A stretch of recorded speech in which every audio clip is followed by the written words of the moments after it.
Hello दोस्तों, आप सभी का स्वागत है टाइगर ऑनलाइन क्लासेस में। दोस्तों, आज हम इस वीडियो में देखेंगे बैंक ऑफ बड़ौदा से संबंधित प्रश्न को। यदि बैंक ऑफ बड़ौदा की तैयारी कर रहे होंगे तो आप लोग इस वीडियो को शुरू से लेकर लास्ट तक आप लोग यहाँ पे जरूर देखेंगे। यदि आप लोग को वीडियो पसंद आए तो सबसे पहले तो आप लोग वीडियो को लाइक करेंगे और जितने भी आपके पास दोस्त हैं सभी के पास इस वीडियो को शेयर कीजिए। और चैनल पे आप लोग नए हैं तो चैनल को भी यहाँ पे सब्सक्राइब जरूर करेंगे। ठीक है, चलिए फर्स्ट नंबर सवाल में आप लोग का है कि भारत में नमक का सबसे बड़ा उत्पादक राज्य कौन सा है। इसी प्रकार से आप लोग का एग्जाम में पूछा जा रहा है क्वेश्चन। ठीक है, भारत में नमक का सबसे बड़ा उत्पादक राज्य कौन सा है, तो आप लोग कहिएगा सर जी गुजरात होगा आपका ऑप्शन नंबर बी। ठीक है, गुजरात को आप लोग यहाँ पे ध्यान रखेंगे। आप लोग का अगला नंबर प्रश्न हो जाएगा कि भारत में सबसे कम वर्षा कहाँ होती है। वेरी वेरी इंपॉर्टेंट है, भारत में सबसे कम वर्षा कहाँ होती है। भारत में सबसे कम वर्षा कहाँ होती है, तो आपका होगा लेह में। कहाँ पे होगा जी, तो आपको ध्यान रखना होगा लेह में, ऑप्शन नंबर सी। लेह को आप लोग यहाँ पे ध्यान रखेंगे, लेह को आप लोग यहाँ पे ध्यान रखिएगा। आप लोग का अगला सवाल होगा महात्मा गांधी जी की हत्या कब की गई थी। महात्मा गांधी जी की हत्या कब की गई थी, तो आपका होगा 1948 में, ऑप्शन नंबर बी। 1948 को आप लोग यहाँ पे ध्यान रखिएगा। चलिए बताइएगा, आप लोग का अगला जो प्रश्न है कि भारत का प्रथम नागरिक किसे कहा जाता है। भारत का प्रथम नागरिक किसे कहा जाता है। भारत का प्रथम नागरिक किसे कहा जाता है, तो आपका होगा राष्ट्रपति को। राष्ट्रपति होगा आपका ऑप्शन नंबर ए। राष्ट्रपति होगा आपका ऑप्शन नंबर यहाँ पे ए होगा। चलिए बताइएगा, आपका अगला सवाल भारत में सबसे बड़ा पशु मेला कहाँ लगता है। भारत में सबसे बड़ा पशु मेला कहाँ पे लगता है, तो आपका होगा सोनपुर में। कहाँ पे जी, तो आपको ध्यान रखना होगा सोनपुर, ऑप्शन नंबर ए। पशु मेला जो लगता है सोनपुर में, ऑप्शन नंबर ए होगा। चलिए बताइएगा, काजू का सबसे बड़ा उत्पादक देश कौन सा है। काजू का सबसे बड़ा उत्पादक देश कौन सा है, ये आपको ध्यान रखना होगा भारत।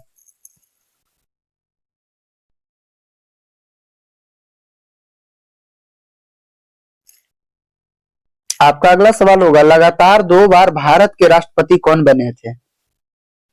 लगातार 2 बार भारत के राष्ट्रपति कौन बने हैं, तो आपका होगा doctor Rajendra Prasad, option number सी।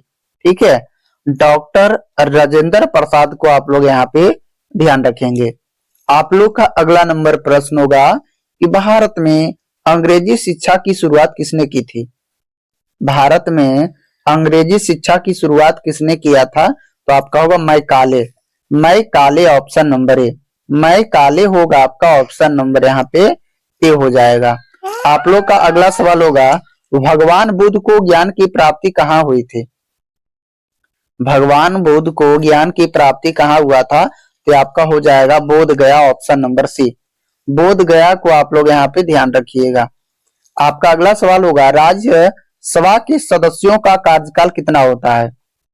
राज्यसभा के सदस्यों का कार्यकाल कितना होता है, तो आपका होगा 6 वर्ष, ऑप्शन नंबर सी। आप लोग का अगला सवाल फतेहपुर सीकरी को किसने बनवाया था।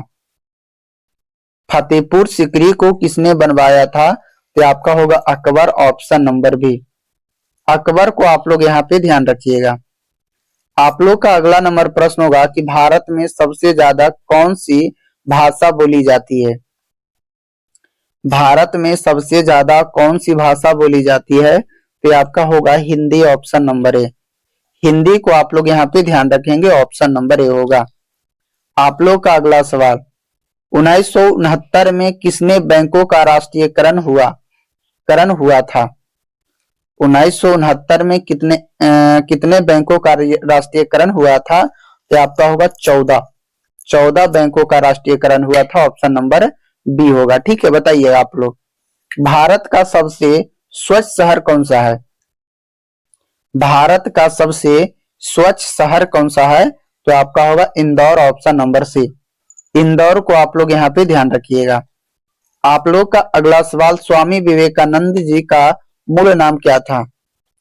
स्वामी विवेकानंद जी का मूल नाम क्या था? तो आपका होगा नरेंद्र नाथ दत्त। ऑप्शन नंबर यहाँ पे डी होगा। ठीक है, चलिए बताइएगा आप लोग, मानव में कुल कितने प्रकार के दांत होते हैं? मानव में कुल कितने प्रकार के दांत होते हैं? तो आपको ध्यान रखना होगा, ये आपका 4 प्रकार होंगे। आपका ऑप्शन नंबर सी। ठीक है, वेरी वेरी इंपॉर्टेंट है सारे प्रश्न। यदि आप लोग वीडियो को अभी तक लाइक नहीं किए हैं तो सबसे पहले तो वीडियो को लाइक कीजिए और इस वीडियो को आप लोग ज्यादा से ज्यादा शेयर करेंगे, और चैनल पे आप लोग नए हैं तो चैनल को भी यहाँ पे सब्सक्राइब करके बेल आइकन को ऑन करेंगे। ठीक है, ताकि आने वाले सारे वीडियो का नोटिफिकेशन आप सभी के साथ पहुंचता रहे। ठीक है, चलिए आप लोग का अगला जो प्रश्न है यहाँ पे कि गुप्त समाज की स्थापना किसने किया था? गुप्त समाज की स्थापना किसने किया था? तो आपका होगा चंद्रगुप्त। कौन थे? तो आपको ध्यान रखना होगा Chandragupta. Option number D, Chandragupta को आप लोग यहाँ पे ध्यान रखिएगा। आप लोग का अगला सवाल होगा इनकलाब जिंदाबाद का नारा किसने दिया था? इनकलाब जिंदाबाद का नारा किसने दिया था? तो आपका होगा Bhagat Singh. Option number B, Bhagat Singh होगा आपका। ऑप्शन नंबर यहाँ पे बी होगा। आपका अगला सवाल, चावल की खेती को के लिए उपयुक्त मिट्टी कौन सी है? चावल की खेती के लिए उपयुक्त मिट्टी कौन सी है? तो आपका होगा दोमट मिट्टी। ऑप्शन नंबर सी, दोमट मिट्टी को आप लोग यहाँ पे ध्यान रखिएगा। दोमट मिट्टी को आप लोग यहाँ पे ध्यान रखेंगे। आपका अगला सवाल होगा चंद्रमा पर कदम रखने वाला प्रथम व्यक्ति कौन है? चंद्रमा पर कदम रखने वाला प्रथम व्यक्ति है Neil Armstrong. Option number A, Neil Armstrong होगा आपका। ऑप्शन नंबर ए होगा। मनुष्य के चेहरे में कितनी हड्डियां होती है? मनुष्य के चेहरे में कितनी हड्डियां होती है? ये आपका होगा 14 हड्डियां। Option number B. चलिए आप लोग का अगला सवाल होगा शरीर में सबसे बड़ी अंतःस्रावी ग्रंथि कौन सी है? शरीर में सबसे बड़ी अंतःस्रावी ग्रंथि कौन सी है? तो आपका होगा thyroid. Option number A, thyroid को आप लोग यहाँ पे ध्यान रखेंगे। ऑप्शन नंबर ए होगा। आपका अगला सवाल, भारत में नोटबंदी कब हुई थी? भारत में नोटबंदी कब हुई थी? तो आपका होगा 8 नवंबर 1916। 8 नवंबर 1916। Option B. ठीक है, आपका अगला सवाल होगा अंतर्राष्ट्रीय मजदूर दिवस कब मनाया जाता है? अंतर्राष्ट्रीय मजदूर दिवस कब मनाया जाता है? तो आपका होगा 1 मई को। अंतर्राष्ट्रीय मजदूर दिवस जो मनाते हैं 1 मई। ऑप्शन नंबर सी, 1 मई होगा आपका। ऑप्शन नंबर सी होगा। आपका अगला सवाल होगा पानीपत का प्रथम युद्ध कब हुआ था? पानीपत का प्रथम युद्ध कब हुआ था? ये आपको ध्यान रखना होगा 1526 ईस्वी में। 1526। Option number C, 1526। Option number यहाँ पे सी को ध्यान रखिएगा। ठीक है, चलिए बताइएगा आप लोग। अगला नंबर प्रश्न हो जाएगा कि भारत का राष्ट्रीय गान पहली बार कहां पर गाया गया था? भारत का राष्ट्रीय गान पहली बार कहां पर गाया गया था? तो आपका होगा कोलकाता में। ऑप्शन नंबर बी होगा।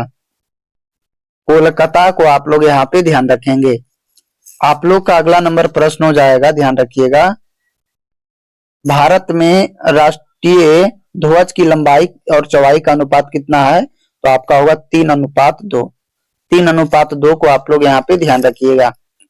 आप लोग का जो है अगला नंबर प्रश्न कि वयस्क मानव शरीर में कितनी हड्डियां होती है? तो आपका होगा 206 हड्डियां। ऑप्शन नंबर डी, वयस्क मानव शरीर में कितनी हड्डियां होती है? मतलब कि बच्चा की जो हड्डी होती है वो आपका 316 हड्डी, और वयस्क में होते हैं 206 हड्डी। ये भी आप लोग को ध्यान रखना होगा। ठीक है, चलिए बताइएगा आप लोग, ऑक्सीजन का रासायनिक सूत्र क्या है? ऑक्सीजन का रासायनिक सूत्र क्या है? तो आपका होगा O2। क्या होगा जी? तो आपको ध्यान रखना होगा O2। Option number C. न्याय की जंजीर किसे कहा जाता है? न्याय की जंजीर किसे कहा जाता है? तो आपका होगा जहांगीर को। ऑप्शन नंबर डी होगा। ठीक है, ऑप्शन नंबर आप लोग यहाँ पे डी को ध्यान रखेंगे। ठीक है, चलिए यदि आप लोग अभी तक वीडियो को लाइक नहीं किए हैं तो सबसे पहले आप लोग वीडियो को लाइक कीजिए, और आप लोग इस वीडियो को ज्यादा से ज्यादा शेयर करेंगे, और चैनल पे आप लोग नए हैं तो चैनल को भी यहाँ पे सब्सक्राइब करके बेल आइकन को ऑन करेंगे, ताकि आने वाले सारे वीडियो का नोटिफिकेशन आप सभी के साथ पहुंचता रहे। तब तक के लिए जय हिंद, जय भारत। अब हम लोग मिलते हैं एक नए वीडियो में।